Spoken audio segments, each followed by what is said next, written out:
Question में एक line लिखी थी जस्ट आफ्टर रिलीज, ये जस्ट आफ्टर एक अंडरलाइन वर्ड है। अच्छा, बॉटम के अबाउट टॉर्क लिखने में क्या दिक्कत थी? तो IR के फ्रेम में ये सर्कुलर मोशन कर रहा है, तो इसका सेशन बट R अल्फा होगा, और ये R में ये बस बनेगा R√2। मैं तुमसे कहता हूँ इरोडो एक ऐसी किताब है जिसकी लत लगी तो ये बहुत अच्छी रैंक ला देगी, इरोडो वाली किताब।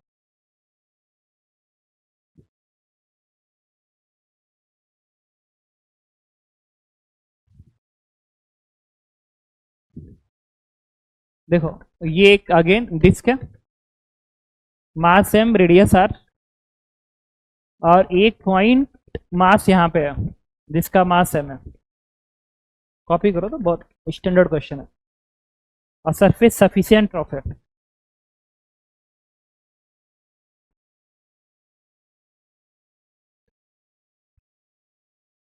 कॉपी करो।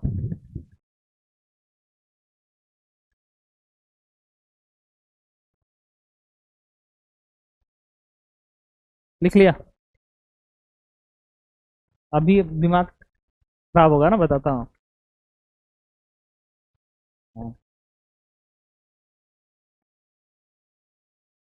पहले क्वेश्चन नोट करो तुम, लिखो। When system is release from rest, when system is release from rest, find alpha. मतलब इसी पोजीशन, रुको तो, when system is release from rest, just after release find, just after release find. जानते हो ये चैप्टर ऐसा चैप्टर है ना कि अगर ये चैप्टर अच्छा हुआ तो पीछे के सारे चैप्टर्स ठीक होने लगेंगे। When system is release from rest find, just after release find. तुम उस क्लास में नहीं दिख रहे हो, वो ये क्लास तो जरूर अटेंड करो, ध्यान रखना, चाहे वो करो चाहे ये करो, और वो भी क्लास अच्छा ही है। हाँ, जिसमें जो हम लोग पढ़ते हैं ना उतना ही पढ़ लोगे ना तो 2500 के आसपास रैंक प्योर आ जाएगी। अगर HCB कंप्लीट हो रही है, अच्छे से SCB हो रही है, तो SCB होने का मतलब होता है ना example, workout example, objective 1 2 exercise, ये सारे अगर हो रहे हैं तो SCB तुमको इस लेवल पर ला देगा। मेंस में तो ऐसे लगेगा कि 100 में 100 आएगा, मतलब एकदम ट्रूली स्पीकिंग कि SCB का 60% लेवल मेंस के पेपर में आ रहा है। आज की हकीकत है, वो 40% ऊपर जा रहा है, और JEE एडवांस का 60% लेवल JEE SCB कवर करता है, और 60% JEE एडवांस पे इस बार की रैंक थी करीब 1200-1300 के आसपास, JEE एडवांस की रैंक थी। तो इसलिए वहां से भी कवर किया जा सकता है। ये सोचना कि नहीं ऐसा नहीं है, तो ऐसा बिल्कुल नहीं है। मैं तुमसे कहता हूँ इरोडो एक ऐसी किताब है जिसकी लत लगी तो ये बहुत अच्छी रैंक ला देगी, इरोडो वाली किताब। मतलब इरोडो का लेवल अगर समझ में आ गया अच्छे से तो ये रैंक 1 ला सकता है, लेकिन अगर वो समझ में नहीं आया तो एक 1 में कितना जीरो लगाएगा ये कोई नहीं जानता। इसलिए करो, मेरे साथ क्या, मैं इरोडो के पहला क्वेश्चन बस किया था बस। देखो मैं भी IT निकाला, इरोडो किया तो नहीं निकलता IT, मैं गारंटी से और नहीं निकलता। इधर आती, इसलिए कह रहा हूँ कि अपने आप को पहचानो। दोनों का मास स्मॉल मान लेते हैं। जस्ट आफ्टर रिलीज फाइंड, क्या क्वेश्चन था? Alpha comma acceleration of point mass, acceleration of point mass, normal reaction and friction force, normal reaction and friction force।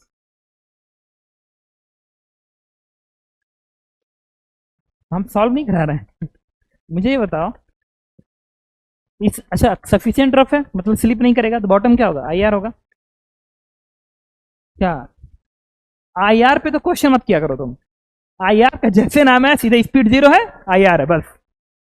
जब इस पे तुम क्वेश्चन करोगे ना कि स्पीड 0 है और नहीं IR है कि नहीं, तो फिर तो बहुत सारी चीजें नहीं सोच पाओगे ना। नहीं होता है, जैसे कि किसी को तुमने ये खड़ा है, ये खड़ा है, तुम्हारा दुश्मन है, तो तुमने इसका गला काट दिया, तो फिर इसके पीछे सोचो ही मत ना कि जिंदा है, सीधे सॉरी से लड़ना है अब।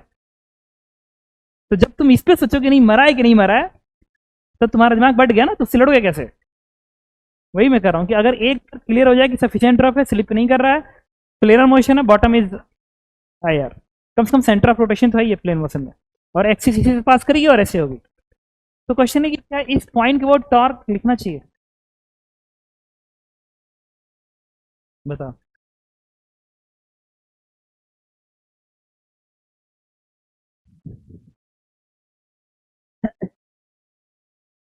क्वेश्चन में एक लाइन लिखी थी जस्ट आफ्टर रिलीज, ये जस्ट आफ्टर एक अंडरलाइन वर्ड है। अच्छा, बॉटम के अबाउट टॉर्क लिखने में क्या दिक्कत थी? एक्सेलरेशन किसका? आयर का। आयर का एक्सेलरेशन कितना था? आर ओमेगा स्क्वायर था। ऊपर की ओर कॉपी रिवाइज करो, बहुत जरूरी है। हाँ, तो ऊपर की ओर जो एक्सेलरेशन था that is R omega square, और उसी का प्रॉब्लम था सबसे बड़ा। और जस्ट आफ्टर मैं पूछ रहा हूं तो ओमेगा तो है ही नहीं है। इसका मतलब बॉटम पॉइंट उस स्टेंट के लिए जीरो एक्सेलरेशन पे पड़ा हुआ है। आईआर है बट जीरो एक्सेलरेशन पे भी है। लेकिन टाइम के साथ साथ जैसे जैसे पार्टिकल नीचे आएगा, ओमेगा आएगा, तो फिर ये बॉटम पॉइंट आईआर नहीं रह पाएगा। सही है ना? इसका मतलब कि अगर कोई कहे कि इसी स्टैंड पे मैं बॉटम का टॉर्क लिखना चाहता हूं तो मैं लिख सकता हूं, क्योंकि उस स्टैंड पे आईआर के पास एक्सेलरेशन ही नहीं है। सही है ना? अब इसीलिए मैंने क्या किया, इस पूरे क्वेश्चन को अटेम्प्ट करने के लिए एक पीडी बनाई। अब बॉटम के अबाउट ही टॉर्क लिख दो सीधे। ये आएगा एन, ये आएगा एम जी, ये भी आएगा एम जी। फ्रिक्शन किधर दिखाना चाहिए?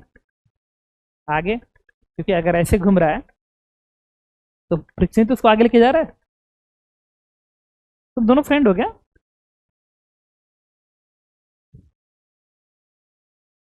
इसका फ्रिक्शन मैंने आगे दिखाया। गुलाम नाम है ना? पूरा नाम क्या है? ये समझ में आ रहा है क्या कर रहा हूँ? फ्रिक्शन आगे क्यों दिखाया था? अरे मुझे पढ़ा चुका हूं मैं उसको एक साल। बताओ आगे फ्रिक्शन क्यों है? आगे फ्रिक्शन क्यों है?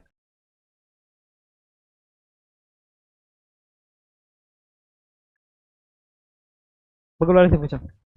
तुम्हारा नाम क्या है जी? शुभम। हाँ बताओ तो तुम, फ्रिक्शन आगे क्यों है? हाँ, मतलब उसको आगे जाने के लिए कोई ना कोई फोर्स चाहिए। अगर ये फ्रिक्शन नहीं दिखाते तो ये एम जी डाउनवर्ड, ये एम जी डाउनवर्ड, एन ऊपर, तो कोई तो फोर्स दिए उसके सेंटर ऑफ मास को आगे लेके जाए। तो बॉटम पे ही फ्रिक्शन आएगा जो कि आगे को आएगा, उसको आगे लेके जाएगा। तो फ्रिक्शन को आगे होना ही पड़ेगा। सही है? अब सेंटर ऑफ मास का एक्सेलरेशन मैंने एसीएम मान लिया, एंगुलर को अल्फा मान लिया। ठीक है, अब लिखो सीधे टॉर्क फ्रिक्शन बॉटम के अबाउट। हम दोनों अप्रोच पे सॉल्व करेंगे।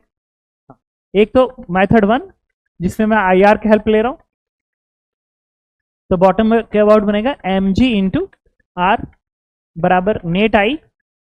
तो डिस्क का इसके अबाउट बनेगा 3/2 एम आर का स्क्वायर, और इस पॉइंट मास का बनेगा एम इज टू r√2 का whole square is to alpha. सीधे टॉर्क बने अल्फा। ठीक है, इससे अल्फा कितना रहा, 2g/7r। तो एक तो यही पूछा गया था।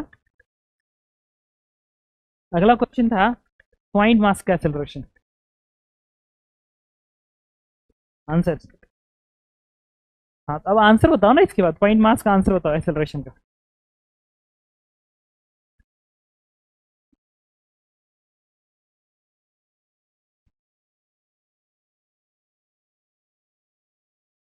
ये समझ मेरा क्या कर रहा हूँ? इसके बाद टॉर्क लिखी है, फ्रिक्शन बीसी पास कर रहा है zero torque, M G BC पास कर रहा है जीरो टॉर्क, एन बीसी पास कर रहा है जीरो टॉर्क। तो इसके बाद इसी एम जी के पास टॉर्क आएगा, तो M G into line of force की परपेंडिकुलर। कितने से फिजिक्स छोड़ चुके हो? कितने से फिजिक्स नहीं पढ़ रहे हो? बस वर्क फॉर तक पढ़े हो?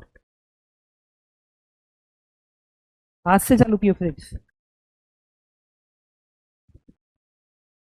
तुम कैसे पीछे थे? तुम उसी बैच से आए थे ना, मॉर्निंग वाला बैच से? तो उसमें भी नहीं पढ़ते थे क्या?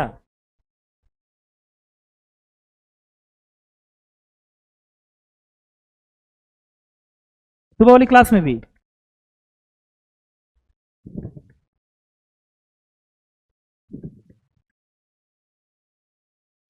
ऐसे भी किए थे? वो भी नहीं हो रहा था? इंग्लिश में क्यों बोलोगे तुम?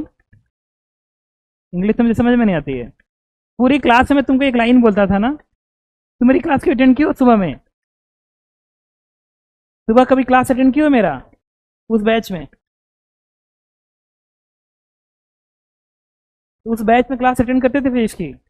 उससे मैं क्या करता था कि केमिस्ट्री पढ़नी, फिजिक्स पढ़नी, बाकी कुछ नहीं पढ़नी है। तो बाकी टाइम किसको देते थे तुम? अच्छा, तो घर पे जाके लिखते हो? तो लिखते क्यों हो? मत लिखा करो। बता रहा हूँ तरीका क्या है। ऐप पे पीडीएफ होता है, पीडीएफ निकाल के उसका जेरॉक्स करवा लो। और जो क्वेश्चन होमवर्क करना है वो होमवर्क करो।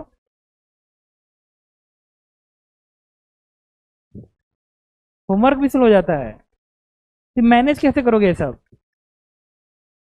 तो सर्जरी कब हुई थी? फेब में हुई थी। अगला चैप्टर ग्रेविटेशन, ग्रेविटेशन से फिर पढ़ना शुरू करना। हाँ, उसको साथ लेके चलना। ये नहीं कि बैकलॉग खत्म कर रहे हो तो गड़बड़ा जाएगा। साथ साथ करंट पर पढ़ा जाता है और बैकलॉग को अलग से। ठीक है, टाइम मैनेज कर लो। अगर नहीं लिख पा रहे हो तो जेरॉक्स निकाल के रख लो। होमवर्क के लिए टाइम दो, ये जरूरी है। आंसर बताओ। हाँ,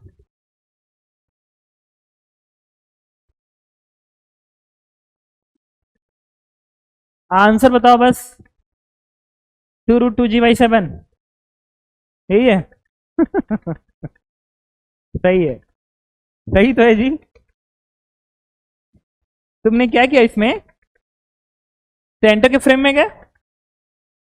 सेंटर के, सेंटर का एक्सप्रेशन एसीएम कुछ और नहीं होगा, आर अल्फा से आएगा, तो आएगा 2g/7। सही ना? और सेंटर के फ्रेम में सर्कुलर मोशन कर रहा है, तो आर ओमेगा तो होगा नहीं, बस आर अल्फा होगा। और उसमें सेंटर का एक्सेलरेशन तुमने जोड़ दिया, और आर अल्फा ये बराबर है, तो जो नेट एक्सेलरेशन आएगा वो कुछ और नहीं, a√2 हो जाएगा, क्योंकि ये बराबर है और ए की वैल्यू मेंशन है, उठा के यहाँ पर रख दो। तो जो ए नेट आएगा 2√2g/7। हाँ, सही तो कह रहा हूँ। हाँ, तो ना गलत है क्या? हाथ देख तो क्या होगा? आंसर तुमने सही बताया था, फिर मैं हंस रहा था। अगला क्वेश्चन का आंसर होता नॉर्मल रिएक्शन। क्या? नहीं, क्यों सेंटर ऑफ मास? मैं इस रिंग के सेंटर के स्पेक्ट में निकाला और इस रिंग का सेंटर का ऐड कर दिया। रिलेटिव एक्सेलरेशन है ना, किसकी हमेशा क्यों सेंटर ऑफ मास थी? ये सी है, तुम ऐसे लिखो ना, इस पी का एक्सेलरेशन बराबर पी का सेंटर के रिस्पेक्ट में और सेंटर का जोड़ दो। ये कोई भी सी हो सकता है।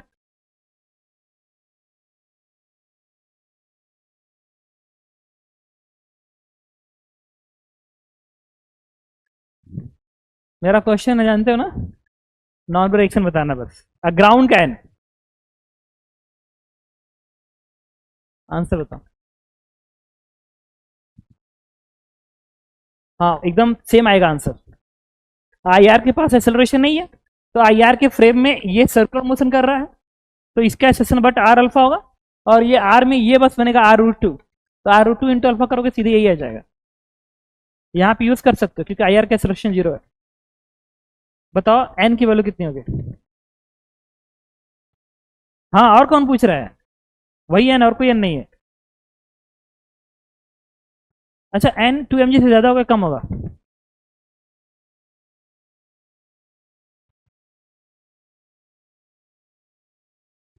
2mg से कम होगा। क्यों कम? हाँ, तो बताओ एन। सही कह रहा है, एन की वैल्यू 2mg से कम आएगी।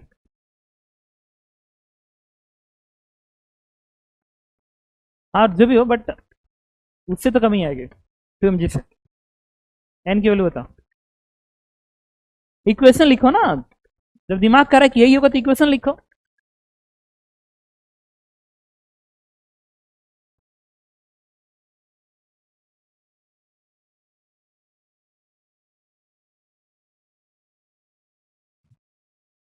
एफ बी डी बना के इक्वेशन लिखो ना, एफ बराबर m1 प्लस m2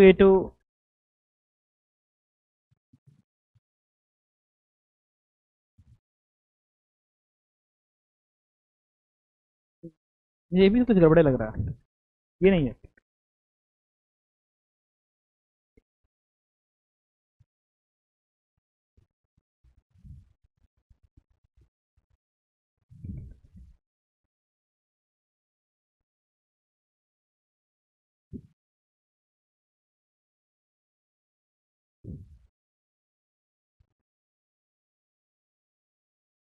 ये तो गलत है, 100% गलत है।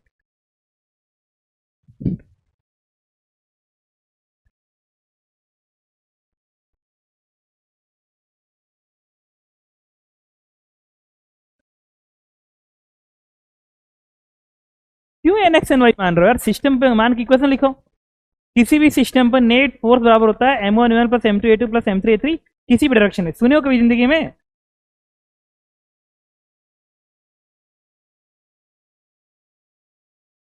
क्या आंसर इज 12 mg/7। हाँ,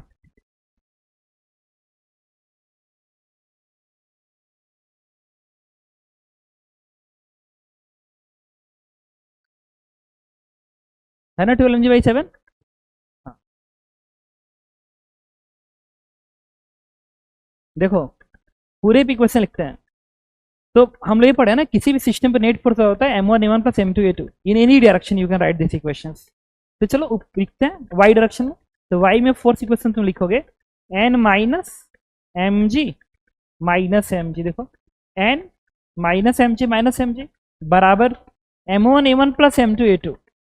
और वाई में लिख रहे इक्वेशन, तो वाई में एक्सेलरेशन यूज करोगे। तो अब इस डिस्क का लिखते हैं, डिस्क का मास m और डिस्क का वाई में एक्सेलरेशन क्या है? 0।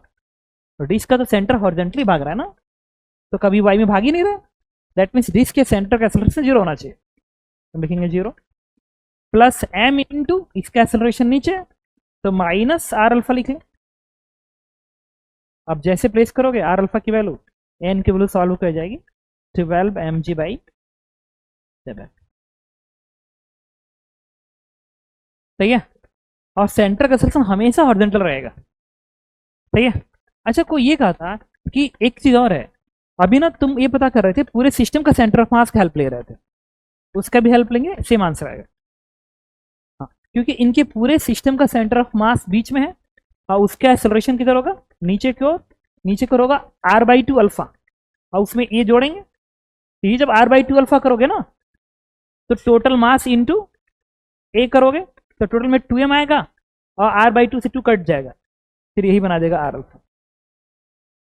तो उन्होंने क्या किया ना, अगर पूरे सिस्टम का सेंटर ऑफ मास की हेल्प लेते और वाई में इक्वेशन लिखते ना, तो तुम इसके लिखते टोटल मास 2m बराबर 2m into centre of mass का सेक्शन वाई में। तो ये सेंटर ऑफ मास तो r/2 दूरी पे है, तो उसका एक्सेलरेशन नीचे को सेंटर ऑफ मास के फ्रेम में r/2 अल्फा और सेंटर का सेक्शन ऐड करेंगे तो ये वाला तुम्हें चाहिए नहीं, सिर्फ वाई का मतलब है। तो ये आएगा माइनस r/2 इंटू अल्फा। देखो ये बराबरी तो है। सही है। फ्रिक्शन फोर्स, फ्रिक्शन फोर्स कितना आएगा?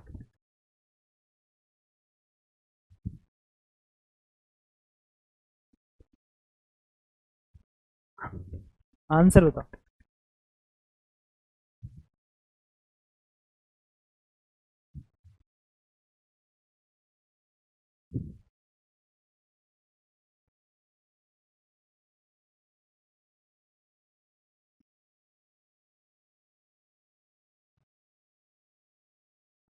फ्रिक्शन 0 होगा तो आगे कैसे जाएगा? फ्रिक्शन को तो होना ही है। Answer is 4 mg/7। एक्स में फोर्स इक्वेशन लिख दो। तो जब तुम इसी को एक्स में लिखोगे, एक्स में तो ये बनेगा, एक्स में फोर्स सिर्फ एफ है, एफ बराबर इसके सेंटर का मास एम और इसके सेंटर का एक्सेलरेशन ए है, एसीएम है, प्लस इसका मास एम इंटू इसका ये वाला एक्सेलरेशन, तो एसीएम ही बनेगा।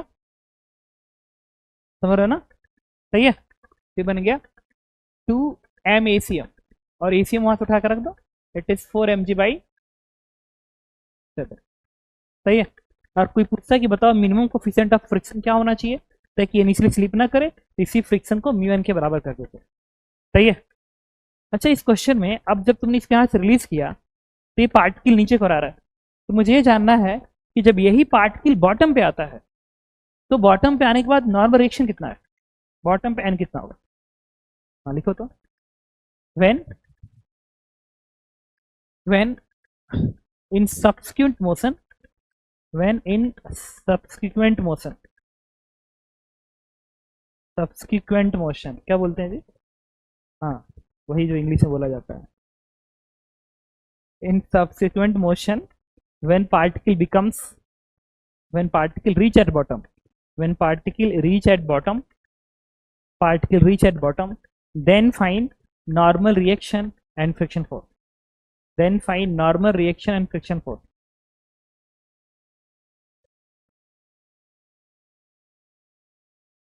एक चीज का और आंसर होता है मुझे, अब एक बार एफबीडी बना लो, बॉटम पे दिखा लो उसको, फिर सोचते हैं इस पर।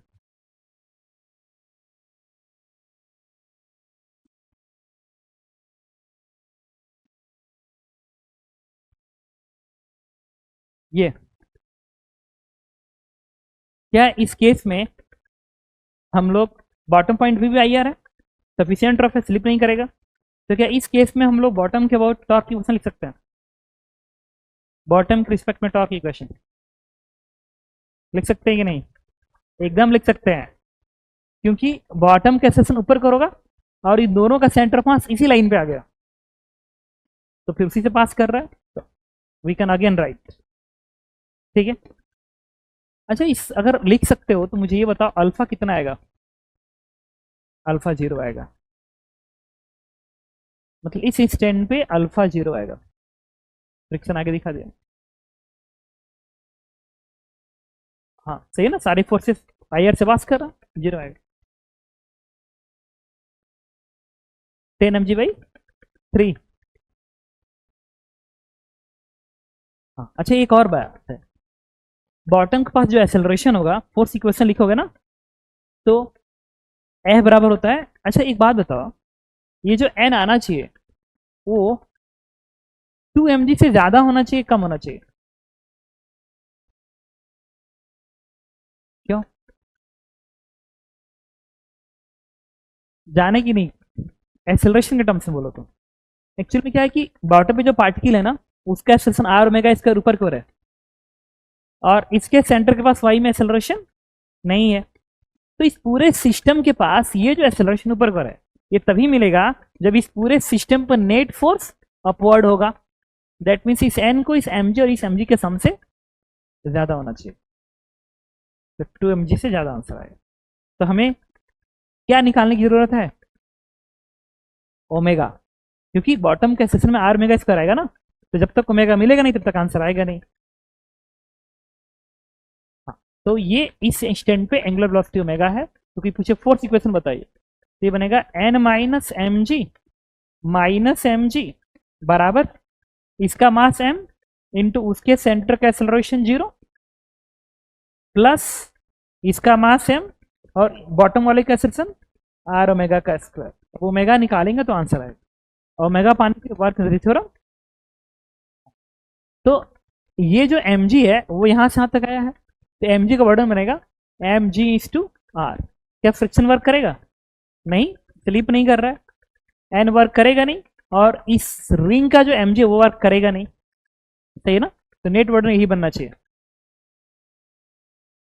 नहीं work done centre of mass का वर्ड ही नहीं ना, वर्क तो mg करेगा, वो सुनो तो मेरी बात, मैं सिंपल बात कर रहा हूँ, वर्क कौन करेगा, mg करेगा, तो अगर mg वर्क करेगा तो सिर्फ mg पे फोकस हो जाओ ना, सेंटर ऑफ मास की हम बाद में बात करते हैं अभी, तो mg पे फोकस में तो प्रॉब्लम नहीं आएगा, लेकिन अब तुम चाहो तो सेंटर ऑफ मास में निकाल सकते थे, क्योंकि mg जी तो हर पॉइंट पे सेम है, तो इन दोनों का जो एप्लीकेशन का सेंटर ऑफ मास दिखा दो, तो ये यहाँ था तो सेंटर ऑफ मास यहाँ आया ना, तो यहाँ पे जो फोर्स काम करेगा वो 2 mg काम करेगा, और जब ये यहाँ पे आएगा तो ये दूरी r/2 बनेगा, तो वर्डन फिर वही 2 mg/r/2। तो चाहे हम सेंटर ऑफ मास पे रख के वर्क डन निकालें या इंडिविजुअल फोर्स का वर्डन निकालें वो सेम देगा, सही है। Change in candidate of this system, तो अगर क्या बॉटम को IR मान के लिखते हैं half IR omega square, candidate को हाफ IR, अरे वो हमेशा लिखा जा सकता है अगर IR है तो हाफ आई लिखना है, तो डिस्क का 3/2 mr का स्क्वायर, और इस पॉइंट मास का क्या लिखे बताओ? हाँ, श्योर हो? तो बनेगा 0, हाफ आई इंस टू ओमेगा का स्क्वायर। इससे ओमेगा का स्क्वायर कितना आएगा? 4g अपान, यही आएगा ना? उठा के यहाँ प्लेस कर देंगे क्या? 4g अपान 3r, ये कितना आएगा? 10 mg/3, तो 10 mg/3। फ्रिक्शन फोर्स बताओ। फ्रिक्शन फोर्स 0 है। फ्रिक्शन फोर्स 0 होने के लिए हमें F बराबर ma लिखना पड़ेगा, सही है ना? वो जो बताएगा वो सो होगा। तो x डायरेक्शन में F है बराबर x में इसका मास m इंटू इसका एक्सेलरेशन x में कितना है? 0, क्योंकि IR का तो एक्सेलरेशन हमेशा अपवर्ड है, सही है? और इसके सेंटर के पास एक्सेलरेशन सिर्फ r अल्फा होगा, ACM बराबर r अल्फा, क्योंकि अगर प्योर रोलिंग है तो ACM r अल्फा आएगा। तो अगर ये ACM है हम कहेंगे कि ACM आएगा r अल्फा, बट अल्फा 0 है तो ACM 0 आएगा सेंटर का, तो उस पर लिखेंगे m इंटू उसके सेंटर का acceleration, that means friction will be 0, सही है?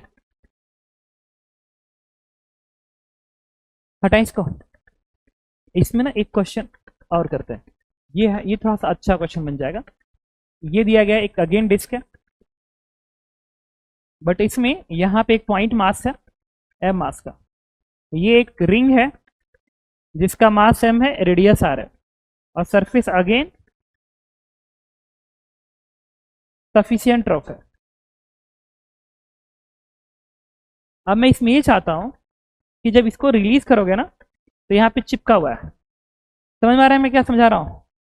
ये सब समझ रहा हूँ पीछे जो बता रहा हूँ, तुम्हें समझ में आ रहा है? तुमको ये रोडो किताब तो रख दो इधर, देखो यहाँ से रिलीज किया, हल्का सा पुश किया, फिर ऐसे घूमते हुए आएगा। तो मुझे नॉर्मल रिएक्शन तब निकालना है और फ्रिक्शन फोर्स जब ये एग्जैक्ट हॉरिजॉन्टल हो जाए।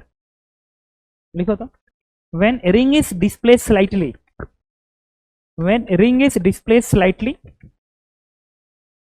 when ring is displaced slightly and particles become horizontal, bracket में 90 डिग्री टर्न, हॉरिजॉन्टल ब्रैकेट में 90 degree turn, 90 degree turn bracket 1, find normal reaction and friction force, वही आएगा। बिल्कुल गलत। जब ये 90 टर्न करेगा ना तो उस समय तक ओमेगा आ चुका होगा।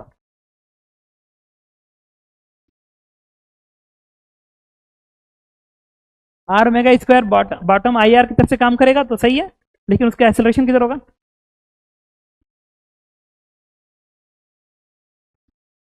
मेरा क्वेश्चन है कि आई आर के अबाउट क्या मैं टॉर्क क्वेश्चन लिख सकता हूं जब 90 डिग्री टर्न कर चुका होगा? तो नहीं लिख सकते ना, तो अल्फा तुम्हें पता ही नहीं है।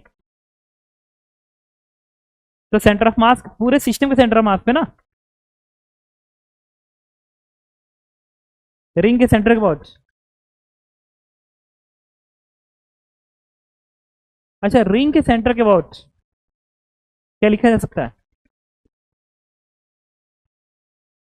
तो फिर हमें ये देखना पड़ेगा कि रिंग का जो सेंटर का एक्सेलरेशन है, मतलब इसकी गारंटी लेनी पड़ेगी ना कि रिंग का सेंटर का जो एक्सेलरेशन है वो सिस्टम के सेंटर ऑफ मास से पास होना चाहिए।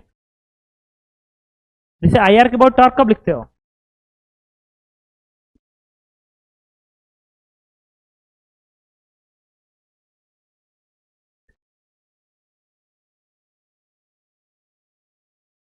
सही कह रहा है। तो वो ये कह रहा है कि सर जब ये यहां पे आएगा ना, जब ये यहां पे आएगा या इस पोजीशन पे आएगा, लेकिन फ्रिक्शन क्या, एन भी गड़बड़ आएगा, अल्फा चेंज होगा ना, क्योंकि मोमेंट ऑफ इनर्शिया चेंज हो जाएगी।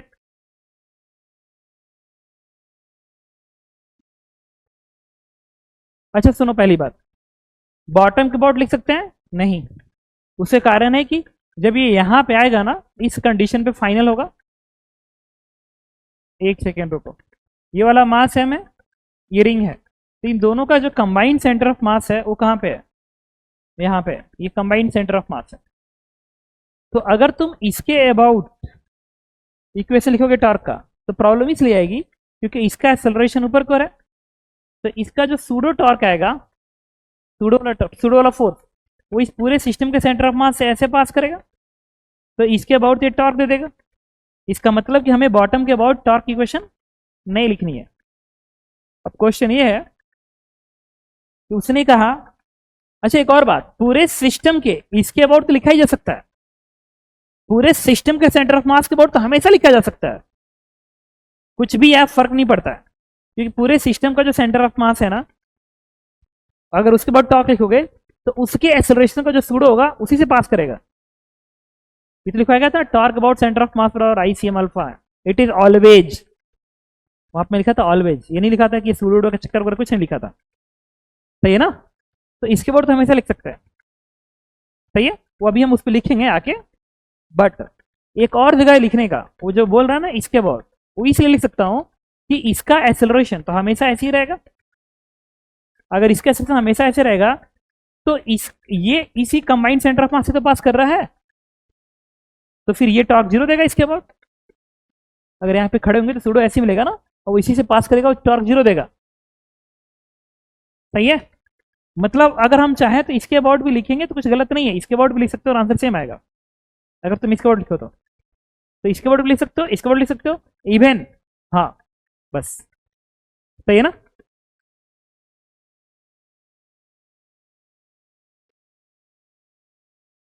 सेम आता, लिख लो डिस्क इसको।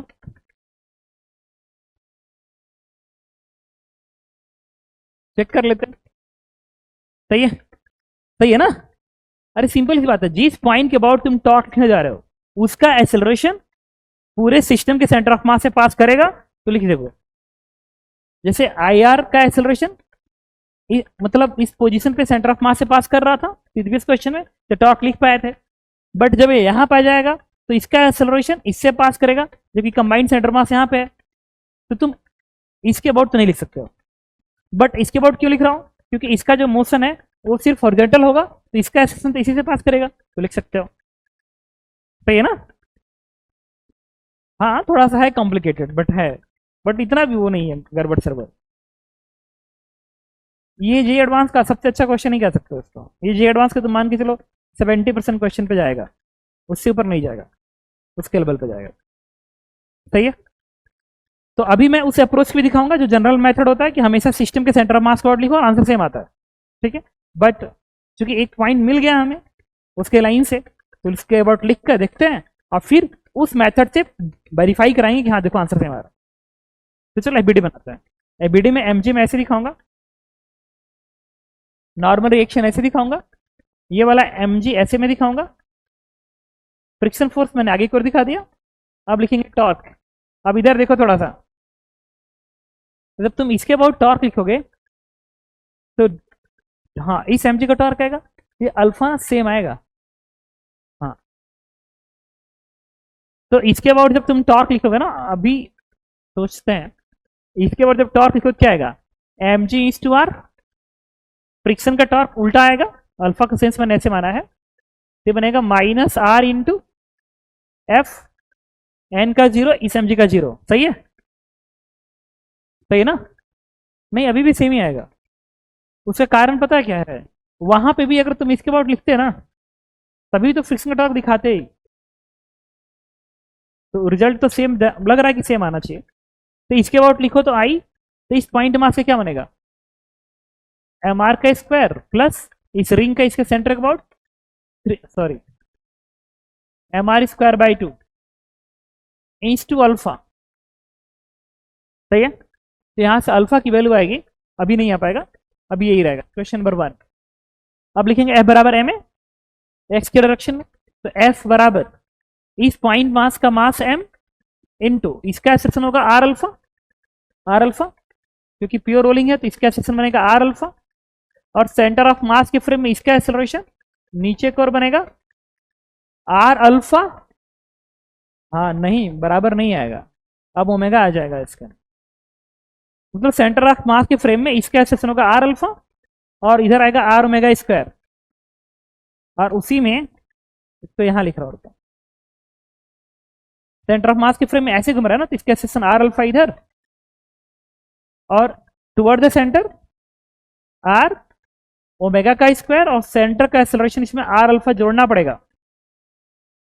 देखो सेंटर ऑफ मास के फ्रेम में सर्कुलर मोशन कर रहा है, सर्कुलर मोशन में दो एक्सेलरेशन, एक टेंजेंशियल एक रेडियल, तो tangential R alpha, radial R omega square, और सेंटर को उसमें ऐड कर दिया। सही है, तो इस पे लिख दिया m इंटू ए। अब लिखेंगे इस वाले पे m into R alpha minus R omega का स्क्वायर, ये बन गया इक्वेशन नंबर 2। सही है, क्या ये आर अल्फा कैसे है? ये वाला point centre about circular motion कर रहा है ना, और सर्कुलर मोशन में दो एक्सेलरेशन होता है, एक टेंजेंशियल एक radial, tangential R alpha, radial R omega square, और इसका एक्सेलरेशन जोड़ दोगे तो मिलेगा। क्या डिस्टर्ब कर रहे हो उसका?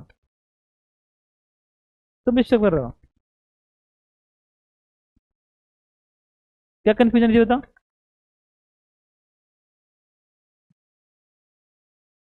हम इसके बाद टॉर्क लिखे हैं। सही है, हाँ अब लिखेंगे एसीएम बराबर,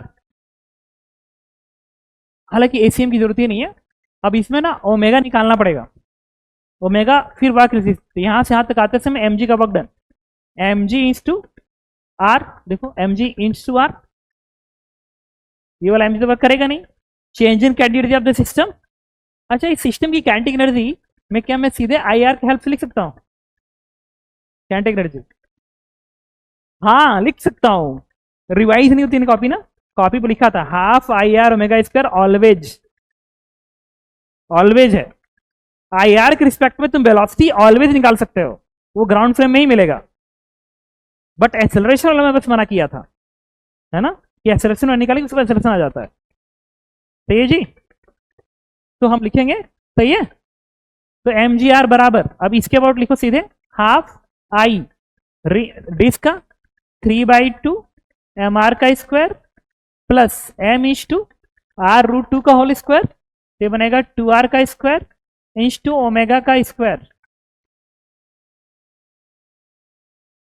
तो यहां से ओमेगा का स्क्वायर कितना आएगा बताओ? 2 दूनी 4, 4g अपान 2 दूनी 4 3 7 7r। सही है, अब उठा के यहां पर रखो, तो यहां से फ्रिक्शन आएगा हमारा एम आर अल्फा, और एम आर अल्फा यहाँ पे 2 बना देगा, 2m r अल्फा, और ये बनेगा minus M into R omega square, तो 4g अपान 7। अब ये जो फ्रिक्शन है उठा के तुम यहां रखोगे तो अल्फा देगा, क्या मैं रिंग के सेंटर कोड तो लिखा हूं क्या? अच्छा वो कह रहे हो क्या एनर्जी के लिए, तो half I C omega square plus half M BCM का स्क्वायर, हाँ सही है ना। अब देखो, अब यहां से ना इस आर को ना कैंसिल कर दो, एक आर से कैंसिल आउट हो गया, और ये बनेगा M G minus friction, friction ये वैल्यू यहां पर उठा के रख दो, तो बनेगा 2m are alpha plus 4mg/7 बराबर 2 1 कम 2 3/2 एम आर अल्फा, एम से एम कटेगा, और यहां से आएगा आर अल्फा की वैल्यू, बताओ तो अल्फा कितना आ रहा है?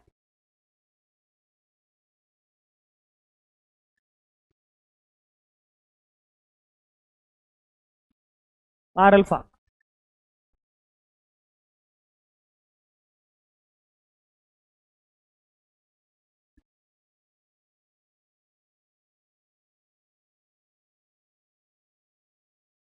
22/49, तो यार 22g/49 आर, ये अल्फा की वैल्यू आ गई। अब मुझसे पूछा गया था फ्रिक्शन, तो आर अल्फा उठा के यहाँ पर रख दें, तो हमारा जो फ्रिक्शन हमारा आंसर आएगा that is 2m into 22g/49 minus 4mg/7, तो यहां से फ्रिक्शन कितना आएगा? क्या 2g/7 आ रहा है क्या? सही है, एक ही बात है, 11 दूनी 22, 11 70, ठीक है। तो ये हो जाएगा 2g/7r, और यहाँ पे 2g/7, यहाँ पे लिख दो क्या? अरे तो 7 ही तो है ना ये, नहीं 11 दूनी 22, गलत हो गया, सही है, सही है ना? अब बताओ तो यहाँ से फ्रिक्शन कितना आएगा? 69 1 16 mg/49, ये फ्रिक्शन फोर्स है, सही है। और अगर और क्या पूछा गया था? बस नॉर्मल रिएक्शन और फ्रिक्शन, नॉर्मल और फ्रिक्शन फोर्स ना। हाँ तो एन तो आया नहीं अभी हमारा, अभी हमारा फ्रिक्शन आया, एन निकालना बाकी है। तो एन के लिए फोर्स, फिर इक्वेशन लिखेंगे, तो वाई में लिखेंगे, तो ये बनेगा N minus M G minus M G, net force N minus M G बराबर वाई में सेंटर का कोई एक्सेलरेशन नहीं है तो 0 प्लस एम इंटू इसका सिर्फ आर अल्फा है, तो that is minus R alpha, सही है ना? तो यहां से हमें एन की वैल्यू मिल गई 2mg माइनस आर अल्फा, हाँ 22 mg/49, कितना आएगा ये? 78 माइनस 22, वो नहीं 98 माइनस 42, 76 mg/49, ये इसका आंसर, सही है। हटाएं इसको, सही है ना? अब इसका एक सिंपल क्वेश्चन करते हैं, एकदम ऐसा ही क्वेश्चन होता है, कहता है रिंग मासलेस है, ये रिंग मासलेस है। अब हटाएं इसको,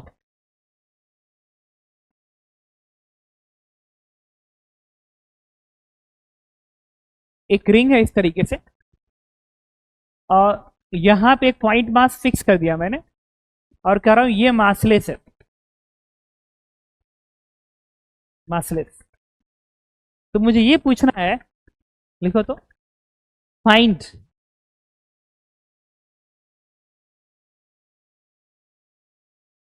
लिखो when ring is release, when ring is release sufficient of है,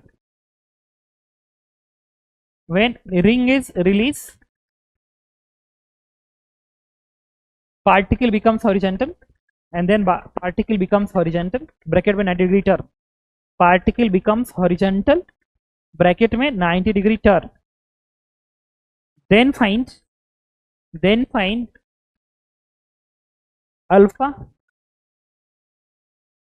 comma normal reaction and friction force, alpha comma normal reaction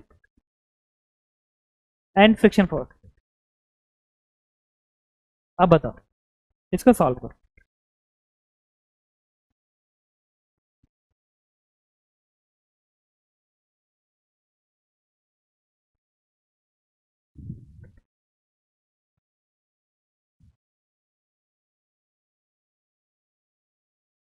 ring में मास नहीं है,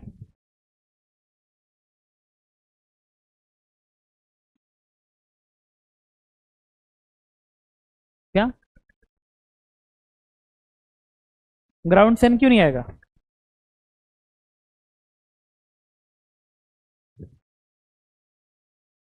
आएगा ही आएगा, वो तो mg लगाएगा ना।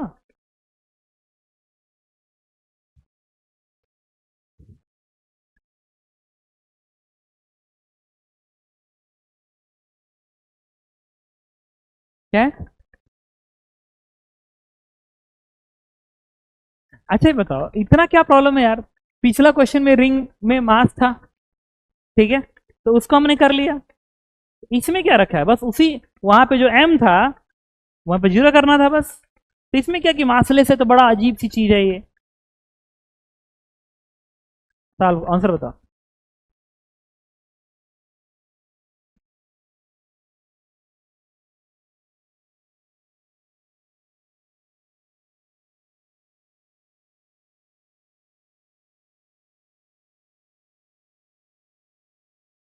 ये छोड़ो, बताता हूँ, बताता हूँ, ठीक है, ताकि अगला क्वेश्चन कराए। ये एक टाइम पे यहां पाएगा, ठीक है, ये mg है, यहां से n दिखा दिया मैंने, यहां से मैंने फ्रिक्शन दिखा दिया, एबीडी कंप्लीट। अच्छा, इसमें मुझे ना कुछ पॉइंट पूछना था, इस पोजीशन पर आएगा तो मुझे ये जानना था कि दिमाग में कौन कौन से पॉइंट आ रहे हैं जिसके बाद मैं टॉर्क लिख सकता हूँ। क्या मैं बॉटम का लिख सकता हूँ? आगे नहीं लिख सकता, क्योंकि बॉटम का एक्सेलरेशन, अच्छा इस पूरे सिस्टम का सेंटर मास कहाँ पे है? ये मास ही है, ये मास ही है। इसका मतलब ये है कि इसके बाद तो लिख नहीं सकता, बट इसके बाद मैं लिख सकता हूँ, और इसके बाद भी लिख सकता हूँ, क्योंकि तो पूरे सिस्टम का सेंटर ऑफ मास है। इवन ना ये पार्टिकल यहीं पे नहीं, ये पार्टिकल अगर 90 डिग्री टर्न अगर कर नहीं किया होता, अगर ये पार्टिकल कुछ 120 डिग्री टर्न करके यहां पाया होता, और तब अगर मुझे कोई कहे कि टॉर्क इक्वेशन लिखना, तो इसके अबाउट तो मैं नहीं लिखता, और इसके अबाउट भी तो मैं नहीं लिखता, क्योंकि इसका एक्सेप्शन हमेशा इधर रहेगा, वो इसे पास नहीं कर रहा। अब टॉर्क इक्वेशन मेरे पास बस एक ही जगह बचा हुआ लिखने का, यही पॉइंट मास। ये जहां जहां पॉइंट मास होगा हम उसके अबाउट टॉर्क लिखते जाएंगे, क्योंकि वही सेंटर ऑफ मास बना हुआ सिस्टम का। सही है ना? सही है, तो चलो एक काम करते हैं,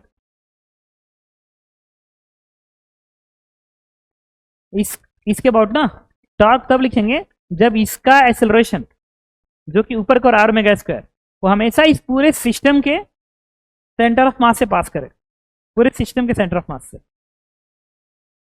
इवन यही नहीं, किसी भी पॉइंट के अबाउट, किसी भी पॉइंट के अबाउट तुम टॉर्क इक्वेशन तभी लिखोगे जब उस पॉइंट का एक्सेलरेशन पूरे सिस्टम के सेंटर ऑफ मास से पास करो। सही है ना? तो चलो एक काम करते हैं,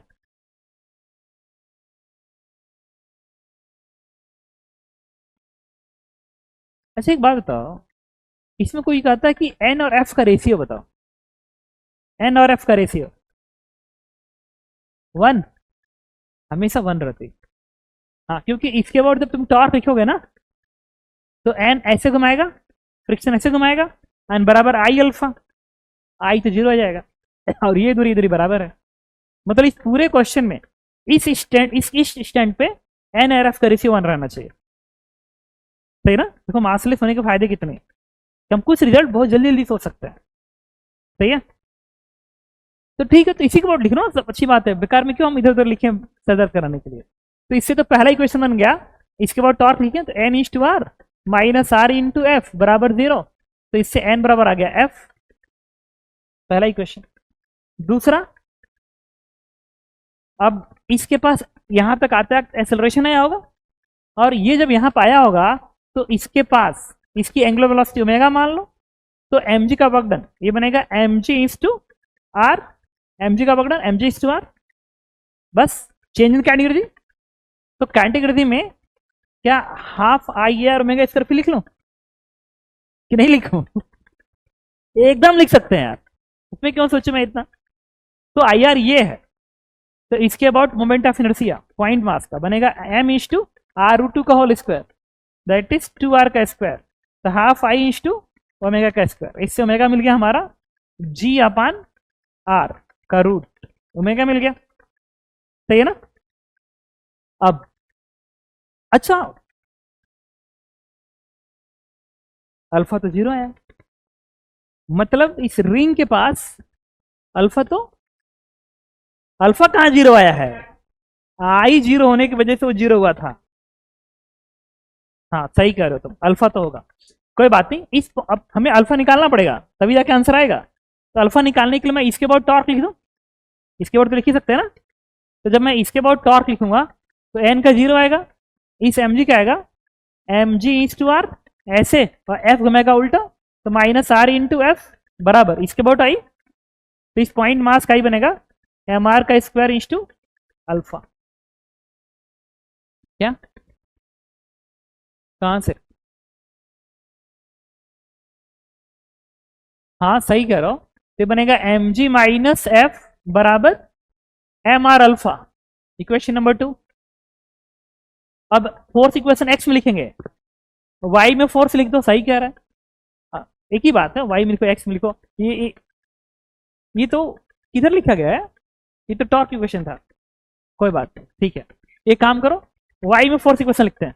तो वाई में जब फोर्स लिखोगे तो मुझे इस पॉइंट के एक्सेलरेशन भी तो निकालना पड़ेगा, और इस पॉइंट के एक्सेलरेशन सेंटर ऑफ मास के फ्रेम में आर अल्फा नीचे, और एक और आएगा आर ओमेगा स्क्वायर इस तरीके से, और सेंटर का एक्सेलरेशन आर अल्फा ऐसे ऐड करना पड़ेगा। यह है इस पॉइंट मास का एक्सेलरेशन, सही है। अब लिखो वाई में फोर्स इक्वेशन, तो क्या बनेगा, एन माइनस एम जी बराबर M is to minus R alpha.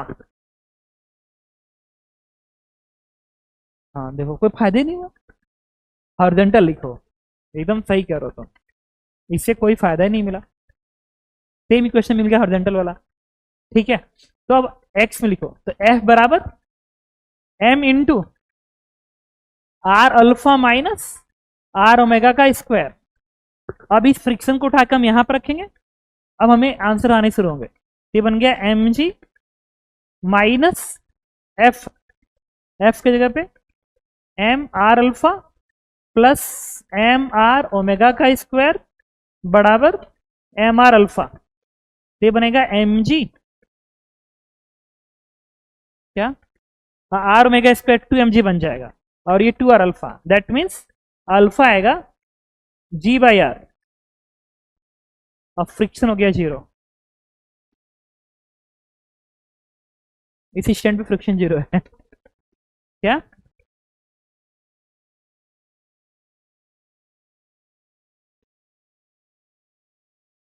यहाँ पे n भी 0 है,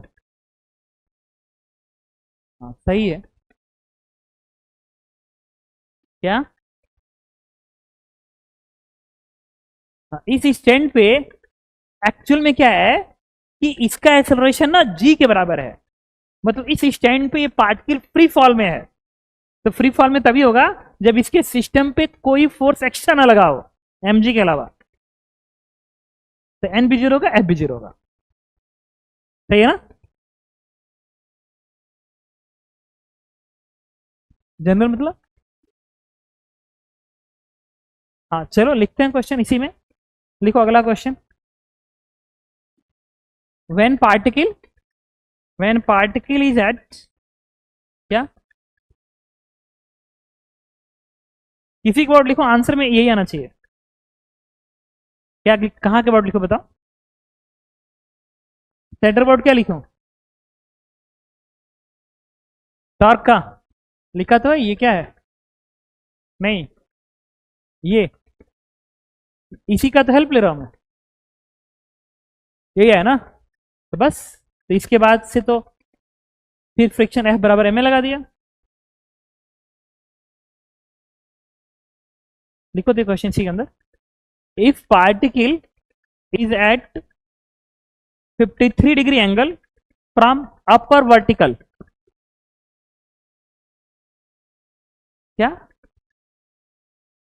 अरे 30 पे साइन 60 कॉस 60 आ गया, तब क्या करोगे, 53 ज्यादा इजी चलेगा, 37, ठीक है ना। When particle is at 53 degree angle with upper vertical, then find normal reaction and friction force, then find normal reaction and friction force, then find normal reaction from friction force and friction force। अभी भी ring massless है,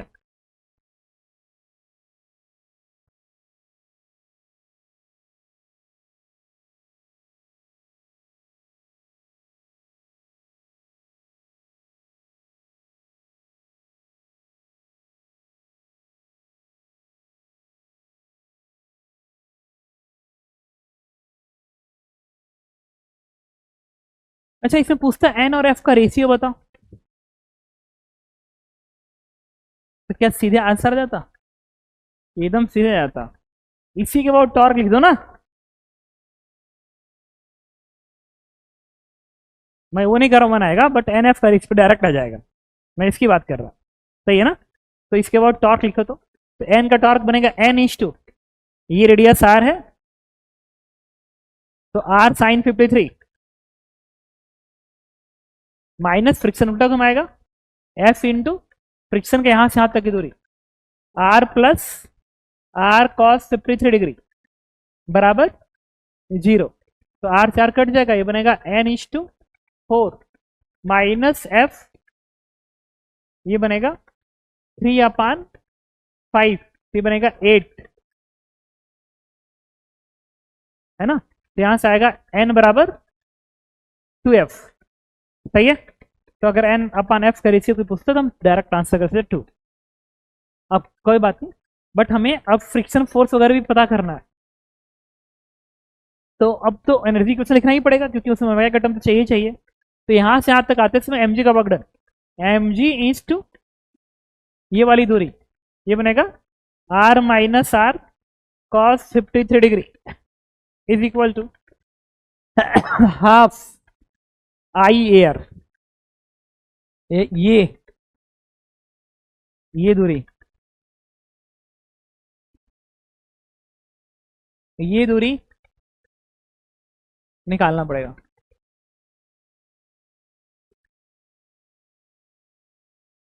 कुछ नहीं, ये angle ना, ये angle इसका सम होगा और ये एंगल आधा है, ये 53 का हाफ है। तो ये आर है ना, अगर ये आर है तो ये बनेगा, ये जो स्मॉल आर बनेगा that is R cos 53 degree upon 2 बनेगा डबल।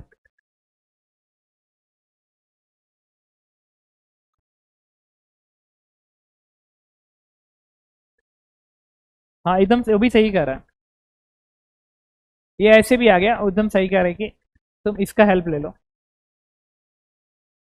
ये डिस्टेंस ले लो, इसका स्क्वायर करके रूट कर दो, आ जाएगा। तो आर निकाल लेते हैं ना, ये कितना आएगा, आर साइन 53 4r/5 का होल स्क्वायर प्लस 8r/5 का होल स्क्वायर, 4r/5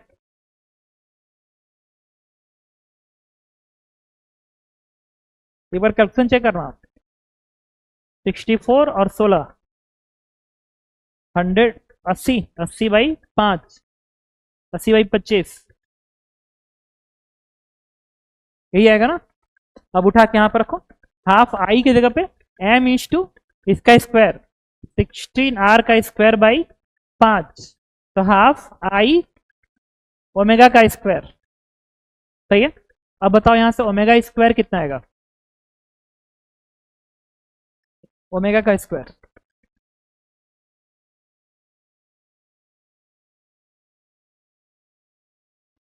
कुछ नहीं समझ आ रहा, कितना g/4r आएगा, ये ओमेगा आ गया। अब हमें अल्फा अल्फा निकालना पड़ेगा क्योंकि फोर्स इक्वेशन जब लिखेंगे ना एक्स में तो इसका एक्सेलरेशन लिखना पड़ेगा, वो भी बड़ा अजीब आने वाला है फिलहाल, सही है ना, बट कोई बात नहीं, लिखते हैं। तो अब हम लिखेंगे centre of mass for torque, तो ये एन का टॉर्क 0 बनेगा इस, हाँ अब देखो प्रॉब्लम ही प्रॉब्लम दिख रहा है फिलहाल मुझे, इसके बाद टॉर्क नहीं सकता क्योंकि एक्सेलरेशन इधर है, इसके बाद लिख दिया हूं ऑलरेडी, तो कोई बात नहीं, लिख दिया तो लिख दिया, टॉर्क इक्वेशन लिख दिया और ये एनर्जी का इक्वेशन लिखा, कोई बात नहीं, दो फोर्स इक्वेशन लिखते हैं उसमें अल्फा का टर्म आएगा, ठीक है ना। तो अब सेंटर ऑफ मास के फ्रेम में इसका एक्सेलरेशन की बात करेंगे, तो इसका एक्सेलरेशन आएगा इसमें, इसका एक्सेलरेशन बनेगा इस तरीके से अगर दिखाते हो तो सेंटर के फ्रेम में इसका एक्सेलरेशन बनेगा आर ओमेगा स्क्वायर, और ऐसे घूम रहा है ना तो आर अल्फा ऐसे, उसमें आर अल्फा ऐसे ऐड करना पड़ेगा तब मिलेगा इसका एक्सेलरेशन। अब कंपोनेंट्स की जरूरत पड़ेगी, तो ये जो एंगल बनेगा, ये बताओ अगर ये एंगल 53 डिग्री है तो ये एंगल बनेगा 37 और ये एंगल बनेगा 53, सही है। देखो क्या ये सही लिखा हूं कि नहीं बताओ बस, सही है ना। अब एक्स में लिखो एफ बराबर में, ये 37 ये 53 श्योर हो ना क्योंकि ये 90 डिग्री पे होगा। अब एक्स में फोर्स इक्वेशन, एक्स में बस एफ है और ये इक्वेशन हमारा एक ये है और एक ये है सेकेंड, और थर्ड एक्स में फोर्स एफ है, एफ बराबर उसका मास m इंटू इसी का एक्सेलरेशन x में, जो कि आएगा r alpha cos 53 degree minus r omega square cos 37 degree. Equation number 3 सही है। अच्छा, तो इसमें एक और आर अल्फा ऐड होगा ना, प्लस आर अल्फा, सही है। अरे R alpha plus R alpha का कॉस और माइनस आर में जाकर कॉस 37, सही है। अब फोर्स इक्वेशन लिखना वाई में, तो वाई में फोर्स के नाम पे एक एन है और ये वाला एम जी है। मैं लिखूंगा एन माइनस एम जी बराबर एम इंटू इसका एक्सेलरेशन नीचे को, ये बनेगा माइनस साइन आगे कर दूं और ये बनेगा R alpha sine 53 degree plus R omega का square sine 37 degree. Equation number 4 सही है। और कोई चार और अननोन नहीं है, तुम देखो कायदे से इसमें एफ और एन तो बराबर ही है, ओमेगा तुम्हें पता ही है, तो 1 2 3 ही है। कितने अननोन है देखो, तो एक एफ अननोन है, एक एन अननोन है और एक अल्फा अननोन है, बाकी कोई अननोन नहीं है। समझ रहे हो ना, बस 3 अननोन है और ये 3 इक्वेशन, ये तो वैल्यू ओमेगा इसका तुम यूज कर लो इसके अंदर। ये 4 इक्वेशन 4 अननोन, और ये कायदे से 2 ही इक्वेशन है, ये तो कोई इक्वेशन ही नहीं है। एन बराबर 12 ये कौन सा इक्वेशन होता है, सही है ना। अब इसको सॉल्व करोगे आंसर दे देगा ये, सही है ना। तो ये मासलेस, देखो अगर ये क्वेश्चन ना मासलेस वाला नहीं होता ना, इस रिंग के पास मास होता और उस केस में कहा था कि 53 पे बताओ, तब दिमाग खराब हो जाता कैलकुलेशन में। तो ये इजियर इक्वेशन बना only because of ring is massless, सही है ना। हटाएं इसको, क्या अब छोड़ो, क्या कैलकुलेट करवाओगे, फिर जीरो हो जाएगा, इतना भी नहीं रहेगा जीरो। अगर ये जीरो हो गया तो इसका मतलब ये पार्टिकल हमेशा फ्री फॉल कर रहा है, तो फिर उसको सीधे गिरना चाहिए, सीधे तो गिरा नहीं है, प्योर रोल कर रहा है ना। अगर ये प्योर रोल कर रहा है, यहाँ पे स्लिप नहीं होने दे रहा है, स्लिप नहीं होने दे रहा है, तो इसको अगर एफ भी जीरो हो गया एन भी जीरो हो गया, तो इसको सीधे ऐसे आना पड़ेगा। ये कैसे संभव है, रिंग टूट जाएगी। मतलब कंफर्म है कि एन और एफ जीरो तो नहीं आने वाले, सही है ना। आंसर एक क्वेश्चन और करते हैं, तो हम तुमको समझ में आ रहा है। अरे आ तो गया अल्फा, इसमें अल्फा दिख नहीं रहा है, यहाँ पे 2 इक्वेशन है, 2 नहीं, देखो 1 2 3 4, 4 ही अननोन है ना। एक एन अननोन है, एक एफ अननोन है, एक ओमेगा अननोन है, एक अल्फा अननोन है, बस 4। नहीं लिख सकते हो, सेंटर के ऊपर जब टॉर्क होगे तो सेंटर का जो एक्सेलरेशन का सूडो लिखना पड़ेगा उसके ऊपर, सही है।